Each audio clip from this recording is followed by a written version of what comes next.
Skin के बारे में बहुत से यंग लड़कियां जो है, हम्म, लड़कियां लड़के, अभी most common problem is acne, acne. Pimples. दूसरा प्रॉब्लम आईटी के बच्चों को पेरिऑर्बिटल हाइपर पिगमेंटेशन, आंखों के बाजू में काला होने लग गया है, डार्क सर्कल। Dark circles. और बहुत से लोगों को कॉस्मेटिक लगाने के बाद एलर्जी बहुत लोगों को हो रही है। Don't go on changing the companies. अभी तो बहुत से बच्चों के 16-17 साल में बाल चले जा रहे, बाल्डेस हो रहा, कैनेटीज आर वेरी कॉमन। अभी 8-10 साल के बच्चों के बाल सफ़ेद हो रहे हैं। सर हेरिडिटी हो या वट एवर रीज़न से अगर बाल थिकनेस कम हो रहा है हमारा, तो क्या हम ये रिवर्स कर सकते हैं? हेलो, नमस्ते, नमस्कार, आप सभी का फिर एक बार स्वागत है मेरे इस पॉडकास्ट में जिसका नाम है टॉक्स विद रोनित। और आज तो यार एपिसोड होने वाला है बहुत ही ज़्यादा, क्या कहते हैं यार उसको, इंटरेस्टिंग, क्योंकि ये मुझे खुद पसंद आने वाला है because it is all about hair and skin. So let us welcome hair and skin specialist doctor Jagdish Gindodia sir. Sir welcome to our podcast. Idea बहुत अच्छा है लोगों तक जाने के लिए। हमेशा लोगों पर, क्योंकि बहुत सी मिसअंडरस्टैंडिंग्स है लोगों में कुछ कुछ चीज़ों के बारे में, हेयर या स्किन के बारे में। So this should reach to the people and that is a good programme by Ronik, so I must thank him. Thank you sir. Yeah obviously there are lot of myths about skin and hair, तो मैं आज आपको वही पूछने वाला हूँ sir. Let us start with the skin. जैसे आपने बोला अभी कि स्किन के बारे में, सनस्क्रीन के बारे में बहुत लोगों में मिसकंसेप्शन है। कुछ ऐसे भी रिसर्चेस आते हैं जो बोलते हैं कि सनस्क्रीन यूज करने से कैंसर होता है। तो ये कितना सच है और कितना मिथ है? सनस्क्रीन यूज करने से उल्टा कैंसर हम प्रिवेंट भी कर सकते हैं, क्योंकि कैंसर होने के मेन कारण क्या, ultraviolet rays exposure. Yeah most of the fair people when they get expose to the sun yeah and the ultraviolet rays, due to the pollution, they are reaching to the earth. या And so if they doesn't use sunscreen, then there is a chance of cancer. या If they use the good sunscreen, then there is no chance of, or very few chances of cancer in these patients. Okay. तो chances sunscreen ऐसे कुछ है कि अगर बाहर अगर धूप है, अगर या फिर आपको बाहर जाना है तो ही आपको सनस्क्रीन यूज करना है, या यू शुड मतलब आपको उसे एक आपके रूटीन में ही उसको ऐड कर लेना है डेली? एक्चुअली कैसा होता है कि वो धूप का एक्सपोजर उन्हें मैटर करता है। Those people are who are allergic to the sun, they will have affected by the sun when only half minute exposure is there. And the CFL lights in the home also, they can affect that thing. So they must use sunscreen after bath and after lunch. That I always advise. Means after 4 to 5 hours, they should use the sunscreen in the home also.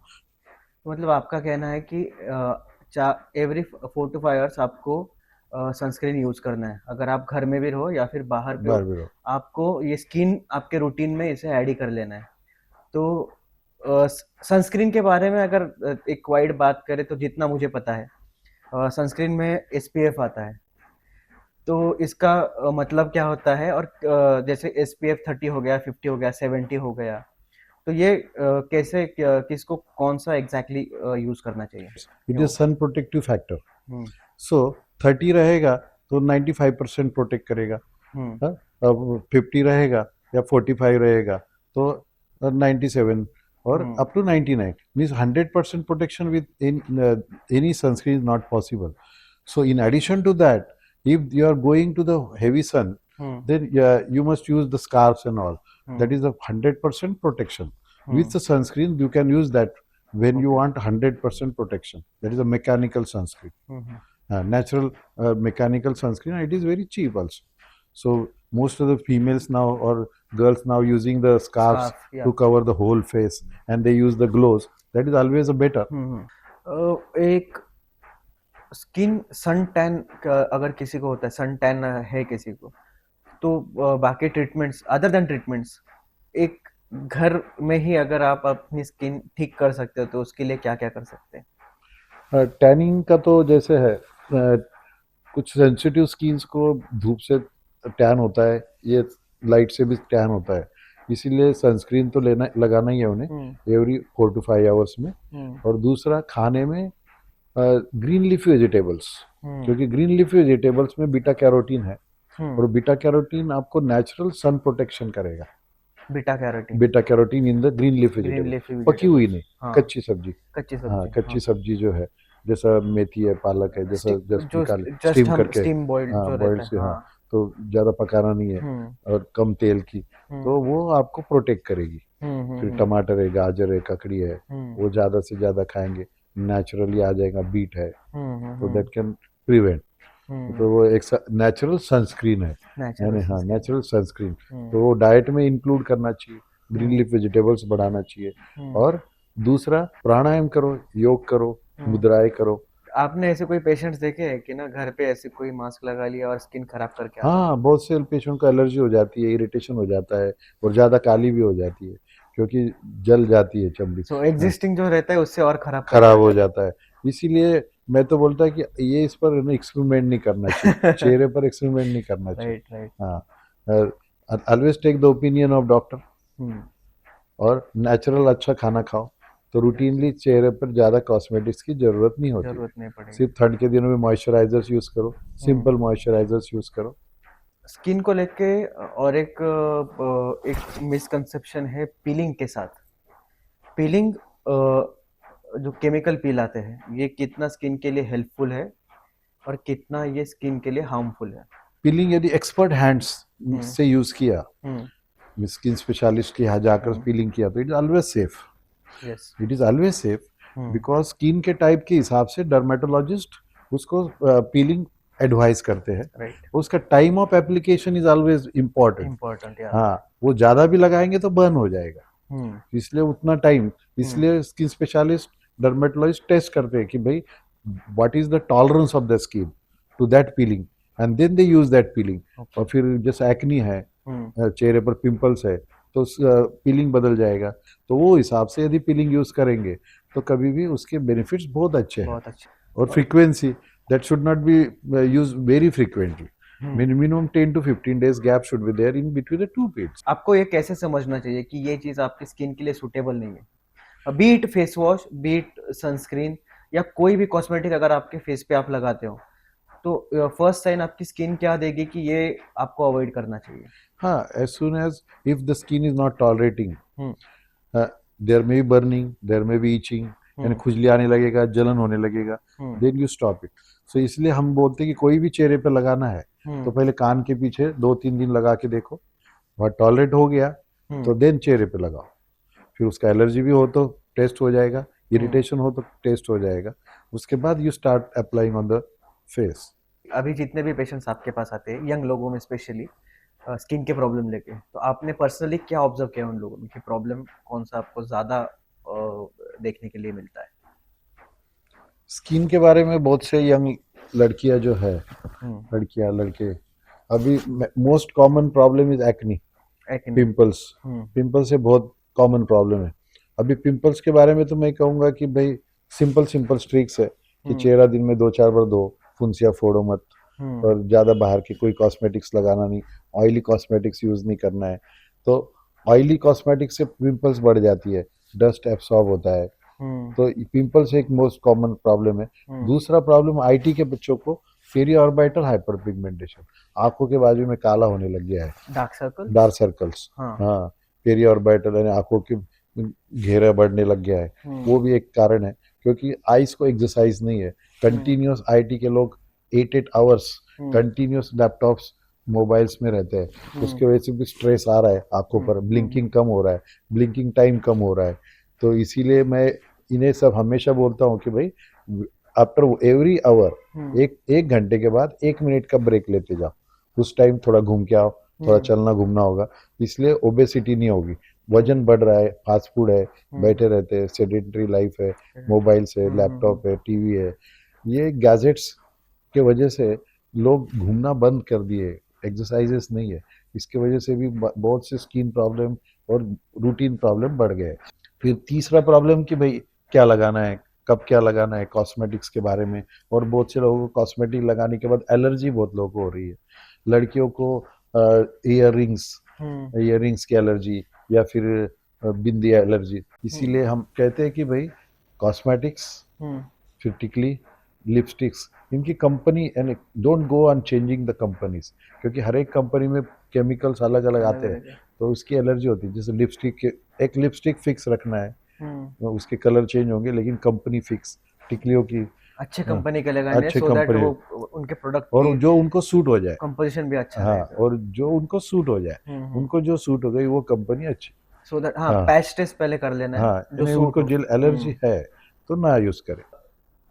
एक routine अगर आप बता सको लोगों के लिए कि skin का रूटीन मॉर्निंग से नाइट तक आप बेस्ट रूटीन क्या कर सकते हो?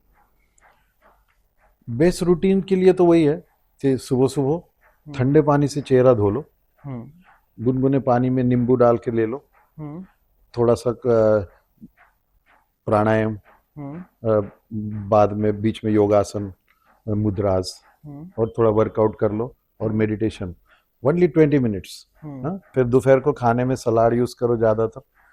हम तो बोलते हैं ना कि थाली भर के सब्जी खाओ, सलाद खाओ, रोटी कम खाओ, रोटी कम खाओ, हाँ, सब्जी चावल ज्यादा कम खाओ, सब्जी ज्यादा खाओ। हाँ। हाँ, और seasonal fruits you can add in your diet.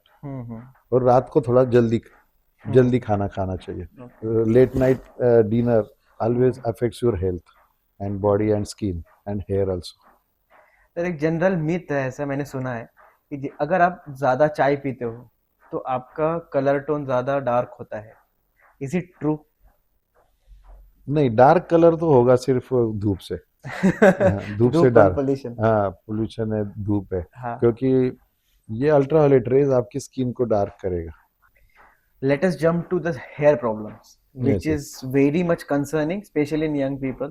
जैसे हम पहले देखते थे कि ना आफ्टर 40s 50s के बाद ग्रेइंग होना बालों का, या फिर बाल कम होना, थिकनेस कम होना बालों का, ये चीजें हम देखने के लिए मिलती थी। लेकिन nowadays it is very common even in 30s. Yes, yes. Before 30 also. Yeah. अभी तो बहुत से बच्चों के 16-17 साल में बाल चले जा रहे, बाल्डेस हो रहा। Why? और उसका कारण अभी एक्चुअली एटमॉस्फेयर है, डाइट है, न्यूट्रिशन का प्रॉब्लम है, फास्ट फूड है, हाँ। और इरेगुलरिटी इन टाइमिंग्स, उठने का टाइम, सोने का टाइम, इसमें प्रॉब्लम है। तो इसकी वजह से सब बोले ना मेटाबॉलिज्म चेंज हो गया है सब, मिल के सब फैक्टर्स एक साथ एक काम साथ कर आ रहे रहे हैं। हाँ, environment and behaviour of the हाँ। People. Actually it is hereditary also, ऊपर से ही आता है, लेकिन जल्दी होने लग गया है। हाँ, सफेद तो अल्ट्रावायलेट रेस से हो रहे हैं, कैनिटीज आर वेरी कॉमन। अभी 8-10 साल के बच्चों के बाल सफेद हो रहे हैं। 8-10 साल के बच्चे? हाँ, बहुत ही जल्दी, यानी उनके दादी दादा के पहले उनके बाल सफेद हो रहे। उनके कम होंगे, इनके ज्यादा होंगे। हाँ, वैसे हो रहा है। सर, हेरिडिटी हो या वट एवर रीजन से अगर बाल थिकनेस कम हो रहा है हमारा, तो क्या हम ये रिवर्स कर सकते हैं? हाँ, अर्ली स्टेजेस में बिल्कुल रिवर्स कर सकते हैं। वैसे लेट स्टेजेस में भी आजकल बहुत से अल्टरनेटिव्स है उसके लिए। अर्ली स्टेज में जैसे ही आपको लगा कि भाई आपका हेयरलाइन पीछे जा रहा है, अब लड़कियों में पीछे जाने के लिए तो ट्रैक्शन है, पीछे से जो है ना बाल बनाते हैं वो, तो ज्यादा पोनी वगैरह वो ज्यादा टाइट रही तो भी उससे ट्रैक्शन से होगा। और जेंट्स में फ्रीक्वेंट वॉशिंग है, उसके वजह से हुआ, कोई भी कारण से है, तो उसमें कुछ मेडिसिन है कि जो मेडिसिन अपन रेगुलर चालू करेंगे कि जिसके कोई साइड इफेक्ट नहीं।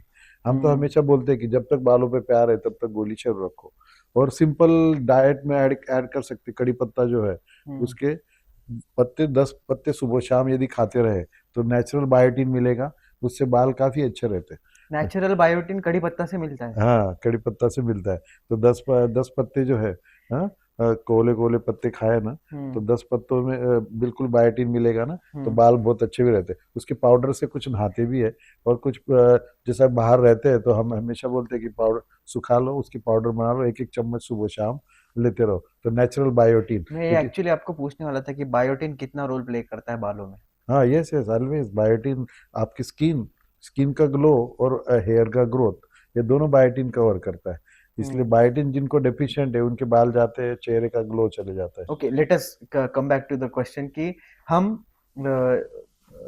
बॉल्डनेस कैसे रिवर्स कर सकते हैं? हाँ, बाल्डनेस को रिवर्स, एक तो डाइट इंप्रूव करो, दूसरा फ्रीक्वेंसी ऑफ वॉशिंग कम करो, फ्रीक्वेंसी कम करेंगे, और रूटीन में नहीं कम हो रहा है तो फिर simple medicine can be added, minoxidil orally है, लेडीज में 1.25 और जेंट्स में 2.5 मिलीग्राम डेली दे सकते, कोई साइड इफेक्ट नहीं।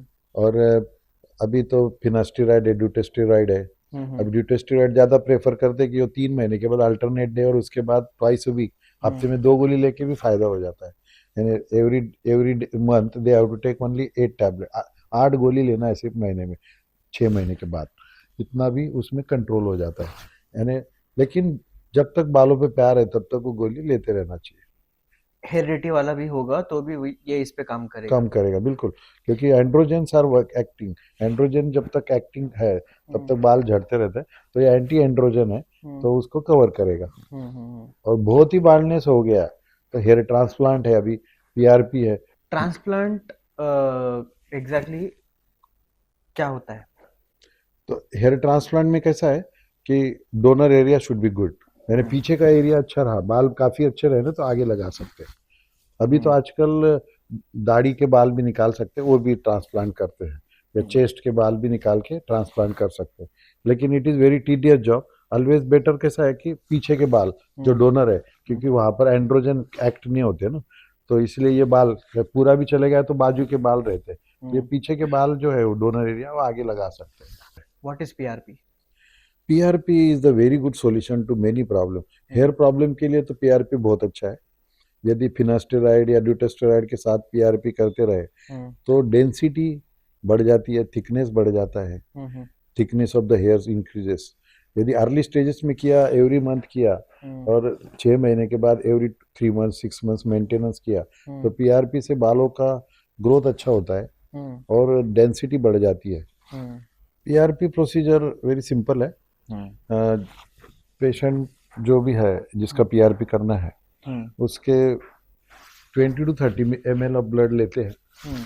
उतना ब्लड लैब में जाता है, वहाँ पर स्पेशल सेंट्रीफ्यूज आते हैं जिसमें सेंट्रीफ्यूज करके वो प्लेटलेट रिच प्लाज्मा, जो प्लाज्मा में प्लेटलेट बढ़ जाती है, जैसे नॉर्मली प्लाज्मा में प्लेटलेट रहती है 1.5 लाख से 4 लाख, तो इसमें उससे 3.5 टाइम्स इंक्रीज प्लेटलेट हो जाती है। जैसे 1.5 लाख है, नॉर्मल 1.5 लाख है, तो उसके 3 गुना यानी 4.5 से 6 लाख तक प्लेटलेट उस प्लाज्मा में तैयार होती है। और पीआरपी में क्या होता है कि रीजनरेटिव और ग्रोथ फैक्टर्स काफी आ जाते हैं, हेयर ग्रोथ फैक्टर्स। तो हम थोड़ा सा एनेस्थेशिया देकर वो बालों की जड़ों में छोड़ देते हैं, तो उससे बालों का ग्रोथ काफी बढ़ जाता है। और जनरली सब पेशेंट्स में कर सकते हैं। ऐसे कोई इसमें कंडीशंस होती है कि अगर किसी को बीपी है, शुगर है, या फिर कोई भी मेडिकल हिस्ट्री है, तो ये पेशेंट कोई आपका कंडीशन है कि ये नहीं कर सकता, ये कर सकता है, ऐसे कुछ? यदि बीपी डायबिटीज है हाँ, तो उसमें बीपी डायबिटीज कंट्रोल करने के बाद कर सकते हैं। सिर्फ जिसमें प्लेटलेट काउंट ही बहुत कम है ओरिजिनल, उसमें नहीं करते। हाँ, या कोई जिसमें प्लेटलेट्स में ही प्रॉब्लम है, डिसीज्ड है, ऐसे में नहीं करते, बाकी तो सब में कर सकते हैं। Does androgenetic alopecia only affects main?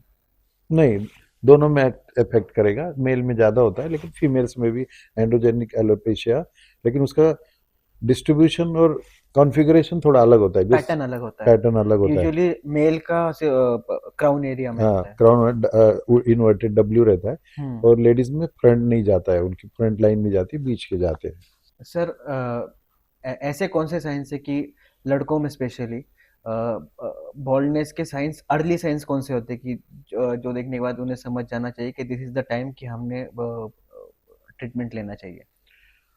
पहली बात तो थिनिंग चालू हो जाएगा, और दूसरी बात थिनिंग मतलब एग्जैक्टली होल हेड या फिर कोई specific area? Centre area, crown area. Crown area हाँ। है और सेंटर में है। हाँ, और थोड़ा सा फ्रंट लाइन पीछे जाने लगेगा। So then you should get a little bit worried कि हमें ट्रीटमेंट लेना चाहिए। Yes yes. अपने यहाँ पे एक ऐसा चलन है कि अगर ऑयल लगा दिया तो वो दिन भर रखना है या 2 दिन रखना है। ऑयल लगाने से बाल अच्छे होते हैं, या फिर बेसिक हम बोल देते हैं, कोई भी अगर किसी के बाल ग्रेइंग चालू होता है तो उसे बोल देते हैं कि यार तू ऑयल नहीं लगाता ना, इसकी वजह से तेरा बाल जल्दी सफेद हो रहे हैं। नहीं, वैसा नहीं है। Is it? नहीं, बालों को ऑयल कैसा है कि ऑयली बाल कुछ होते हैं। जैसे मैंने अभी 25 साल से कभी ऑयल लगाया नहीं मैं खुद, हाँ। 25 साल से आपने ऑयल लगाया नहीं? लगाया नहीं कभी। हाँ, तो जिसके बालों को जरूरत है, जिसके बालों को जरूरत है ऑयल की, जो ड्राई है, तो उनके लिए ऑयल जरूरी है।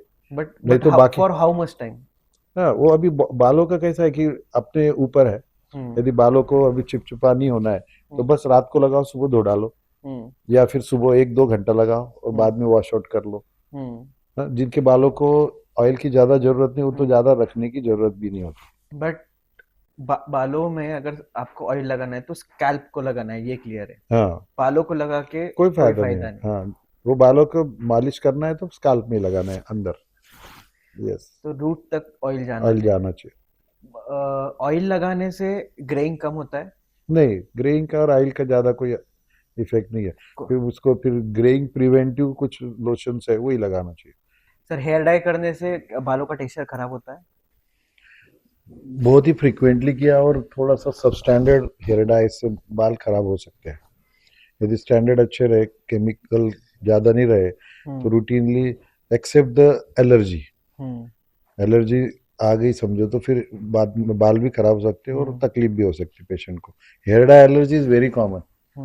तो कुछ कुछ हेयर डाइज की एलर्जी बहुत कॉमन है, इसीलिए हेयर डाई करने के पहले हमेशा पैच टेस्टिंग, यानी कान के पीछे लगा के रखो 2-3 दिन, और उसके बाद यदि कोई प्रॉब्लम है तो फिर बालों में लगाओ। स्मोक करने से या ड्रिंक करने से बालों में एंड स्किन में, दोनों में क्या क्या डिफरेंस आता है? हाँ, स्मोकिंग ड्रिंकिंग तो है, क्योंकि ड्रिंकिंग से लीवर खराब होगा, मेटाबॉलिज्म डिस्टर्ब होगा, तो उससे तो बालों का असर आएगा ही, बालों पे, चेहरे पर असर आएगा ही। और स्मोकिंग का तो डायरेक्ट इफेक्ट है ही। स्मोकिंग जो निकोटीन है, निकोटीन भी आपके चेहरे का ग्लो चले जाएगा, तो ये दोनों चीज़ों से तो दूर रहना ही चाहिए। सर, मेरे जो सवाल थे स्किन और हेयर को लेके, मैंने आपसे अभी सब पूछ लिए, एंड आपने बहुत ही अच्छे तरह से मुझे हर एक क्वेश्चन का आंसर किया है। अगर आपको ऐसे लगता है कि आपका कोई पर्सनल ओपिनियन है जो आप लोगों को बता सकते हो, तो हमारे ऑडियंस के लिए आप इस कैमरा में देख के बता सकते हो। खाना पीना अच्छा रखो, माइंड फ्रेश रखो, स्ट्रेस लेवल कम रखो। इसके लिए तो योग is the always best solution. सोने के 1 घंटे पहले लैपटॉप्स और मोबाइल्स बंद करके अपना रूटीन लाइफ और फैमिली लाइफ अच्छा जीने की आदत करो, तो इससे सब कुछ अच्छा रहेगा। कोई डर्मेटोलॉजिस्ट और ट्राइकोलॉजिस्ट की जरूरत नहीं होगी आपको। नमस्ते, थैंक यू। आई होप आपको ये वीडियो ज़रूर पसंद आया होगा, और अगर पसंद आ गया है तो लाइक कर देना, सब्सक्राइब कर देना और शेयर कर देना, और साथ ही साथ हमारे बाकी पॉडकास्ट भी आप ज़रूर देखिए और उन्हें भी शेयर कीजिए। मिलते हैं नेक्स्ट पॉडकास्ट में, तब तक के लिए अपना ख्याल रखना और हाँ, खुश रहना।